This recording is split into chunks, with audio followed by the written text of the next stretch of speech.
ഒച്ചപ്പാടുണ്ടാക്കില്ല, ഒരു നോമ്പറോട് വെച്ചാ പോരെ. ആരൊക്കെ വിളിച്ചോ എനിക്കൊരു പിടുത്തൂല്ല കേട്ടോ. വിളിച്ചോണ്ടോലൊക്കെ ഞാൻ പറഞ്ഞു ഞങ്ങളെ ഫോൺ എടുത്തുകൊണ്ട് അതിൽ കുത്തിക്കോളി. അങ്ങനെയാണ് എന്റെ കുടുംബക്കാരെ ആദ്യം വിളിച്ച. റഫീഖും കുടുംബം എന്തായാലും വേണം. റഫീഖിന് പെണ്ണുങ്ങൾ എന്തായാലും വിളിച്ചാൽ പറ്റില്ല, സമ്മതിച്ചില്ല. റഫീഖിന് പെണ്ണുങ്ങൾ ഓല് വലിയ തോൽച്ചി ഒരു അത്രയും വലിയ പേരുണ്ടാക്കിയിട്ട് കുടിക്കൽ നമ്മൾ വിളിച്ചോ. അതുകൊണ്ട് നമ്മളെ പരിപാടിക്ക് ഓലും വിളിച്ചണ്ട. ശരിയോ വേണ്ട. ഫാത്തിന് കുട്ടികളെ വിളിച്ചാലോ? ഫാത്തിനെ വിളിച്ചാൽ നിങ്ങൾ ഒറ്റക്കടി നോമ്പ് നടത്തിക്കോളി. ഞാൻ ഉണ്ടാവില്ല, ഞാൻ പരിഗട് പോകും. പിന്നെ ഓളെ ചെറുതിന്റെ മുടിയിലേക്ക് നമ്മളെ വിളിച്ചില്ല. ചെറിയ പരിപാടിയല്ലേ? എന്ത് ചെറിയ പരിപാടി? എന്താണെങ്കിലും നമ്മളെ വിളിച്ചിട്ടില്ല. അതിന് ഞാൻ നല്ല പിരാക്കിക്കണം. കുട്ടിക്ക് ഇപ്പോഴും മുടിയില്ല. ഇനിയിപ്പോ ഓളും വേണ്ട.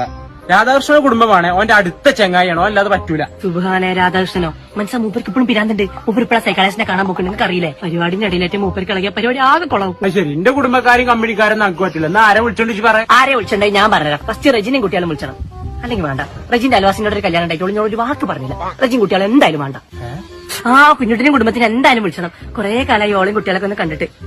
അല്ലെങ്കിൽ വേണ്ട. ഓളന്ന് കല്യാണത്തിന് ഓരോ പുള്ളിച്ചാൾ വെച്ചിട്ടുള്ള തന്നില്ല. ഓള് വലിയ ആള്. ഓളി വിളിച്ചിട്ടാ. ഓളും വേണ്ട നമ്മളെ പരിപാടിക്ക്. ഓള് വലിയ പുളിച്ചി. അനക്ക് തൊലിച്ചും വിളിച്ചല്ലാത്ത ആരെങ്കിലും നിങ്ങളെ